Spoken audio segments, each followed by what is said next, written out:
اور یہ مقبول جان صاحب، بڑی اہم ذمہ داری ملی صحابہ کرام کو نبی کریم صلی اللہ علیہ وسلم کے جانے کے بعد. پھر جتنی بڑی ذمہ داری تھی اتنا بڑا اعزاز بھی تھا. ریاست مدینہ کے حکمران اللہ کے رسول صلی اللہ علیہ وسلم تھے. یہ حکمرانی کا منصب ملا حضرت بکر صدیق رضی اللہ تعالیٰ عنہ کو. اس لحاظ سے بہت بڑا اعزاز ہے کہ جس منصب پہ، جس حکمرانی پہ اللہ کے رسول صلی اللہ علیہ وسلم فائز تھے، اسی سلسلے کو آگے بڑھانے کا اعزاز ملا ابو بکر صدیق رضی اللہ تعالیٰ عنہ کو. اور پھر یہ بھی اعزاز ملا ابو بکر صدیق رضی اللہ تعالیٰ عنہ کو کہ نبی کریم صلی اللہ علیہ وسلم کے آخری ایام میں علالت کے دوران انہیں اس جگہ پہ کھڑے ہو کے امامت کا فریضہ سر انجام دینے کا بھی موقع ملا جہاں اللہ کے رسول صلی اللہ علیہ وسلم امت مسلمہ کی امامت کیا کرتے تھے. ایک بہت بڑا اعزاز تھا. اس اعزاز کو جس طریقے سے نبھایا انہوں نے وہ بھی تاریخ کی بڑی روشن مثال ہے.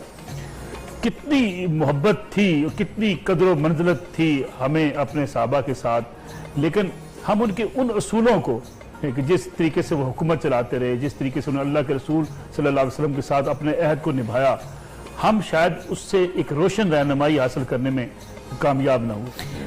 دیکھیں، بسم اللہ الرحمن الرحیم، کچھ چیزیں ہیں جو ہمارے ہاں ہم ایک مذہبی تقدس میں پڑ جاتے ہیں اور ہم ان کو ظاہر بات ہے ہمیں پڑھنا چاہیے. ہمارے بزرگ تھے سب کچھ.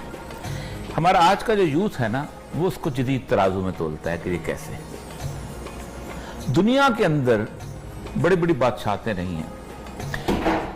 ہوتا یہ تھا کہ سموتھ ٹرانسفر آف پاور کا ایک ہی راستہ تھا ہمیشہ سے. کیسر کا بیٹا کیسر، کسرا کا بیٹا کسرا، فلاں کا بیٹا فلاں.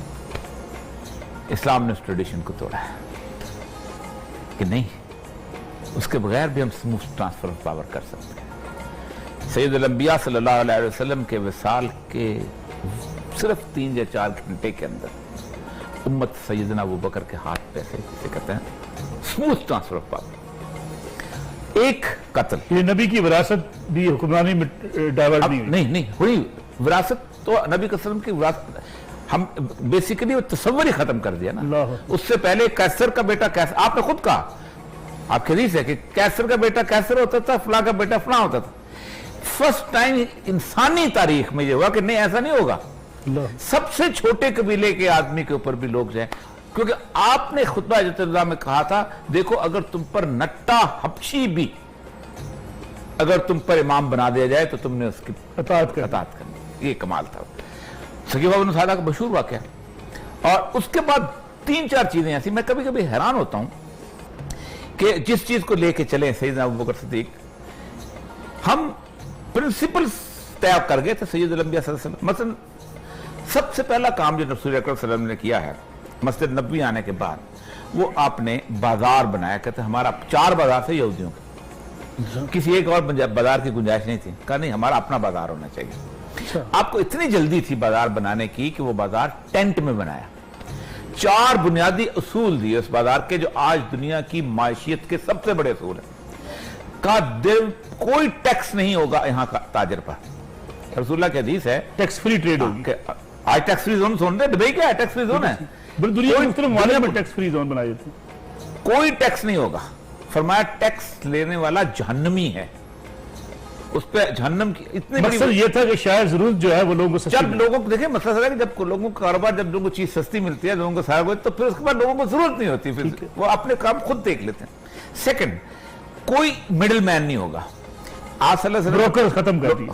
کوئی مڈل مین. فرمایا اگر کوئی بندہ لوہار ہے اپنا سامان لے کے یہاں درمیان میں اگر کوئی شخص ایک لوہار سے ایک چیز خریدتا ہے 100 روپے میں اور 150 روپے میں بیچتا ہے تو 50 روپے سود ہے. کوئی سٹور کرے گا، کوئی آگے. اگلا تیسرا یہ تھا کہ کوئی ہولڈنگ نہیں ہوگی. آپ دیکھیں آج باتیں ہوتی ہیں بہت زیادہ کہ جن قیمتیں مقرر کرتی ہیں. رسول اکرم صلی اللہ علیہ وسلم کے پاس صحابہ تشریف لائے کہ قیمت مقرر فرما دیں.